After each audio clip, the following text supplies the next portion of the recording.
Hi everyone and welcome to today's video. This time I want to talk about a different game, namely CD Projekt Red's upcoming role-playing game Cyberpunk 2077. People nowadays are questioning if Cyberpunk is still in development because we don't know a lot about the game. The only thing we've seen so far is the trailer that came out back in 2013. According to CD Projekt Red, the team working on Cyberpunk 2077 is even larger than the team that worked on Witcher 3.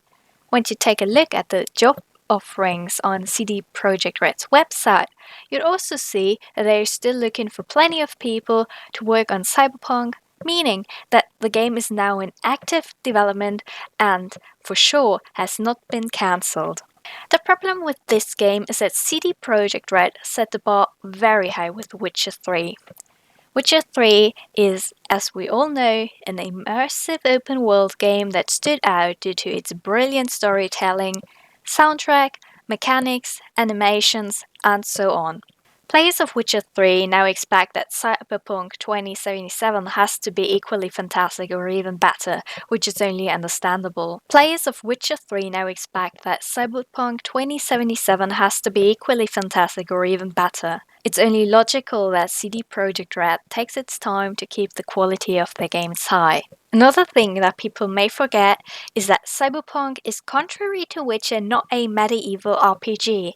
What we know so far is that there will be different classes of characters you can play. One class are the Psychos, which are humans that replace parts of their bodies with implants that make them superior to normal humans, which they, however, call meatbags. We can see here a problem between man and machine, similar to the problem in Fallout between humans and Sins, or rather, well, it was rather the Brotherhood of Steel against Sins, or the Institute. However, where you have to decide when or if a robot can be considered human, how many parts of your body need to be replaced to still be considered human or already be considered a robot? Short, where is the separating line between man and machine? So this will probably allow the player to use his or her character in a good or a bad way, considering which implants the players are using. To be given the chance to be the villain is something you don't usually get the chance to do. Something I personally very like is to hear different languages in a game. It makes it more real and adds more depth. This, of course, will take a lot of effort and work to implement to the game. This, however, is one of the features I really like because only if you buy implants you'll be able to understand other people, which ultimately presents the player with a problem. Even if he or she despises the implants, the player has to use them, otherwise he won't be able to progress in the game. From this point of view, Cyberpunk 2077 sounds very interesting. The question if Cyberpunk 2077 will beat Witcher 3 remains. It's hard to tell what Cyberpunk will be like. If CD Projekt Red stays with its principle of preferring quality over quantity, I can imagine that the game may be a huge success.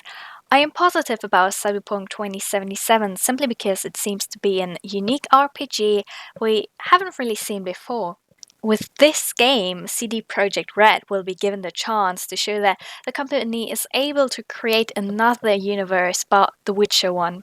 What we can do now is to just wait for more information on the game, and I don't think that we'll see a first gameplay trailer anytime soon, simply because they're still so deep in development, and yeah, I can't imagine that we will see that anytime soon. What I can imagine is that we may see an announcement at E3 or Gamescom or any similar event maybe next year, but I think we just have to wait and see what happens. And yeah, I would like to ask you now, what do you think about Cyberpunk 2077? Are you excited for the game? What are your expectations? And yeah, I would like to see your opinion in the comments. So if you have anything to say, just write it down below, and maybe we can discuss this topic a bit further. Until then, see you.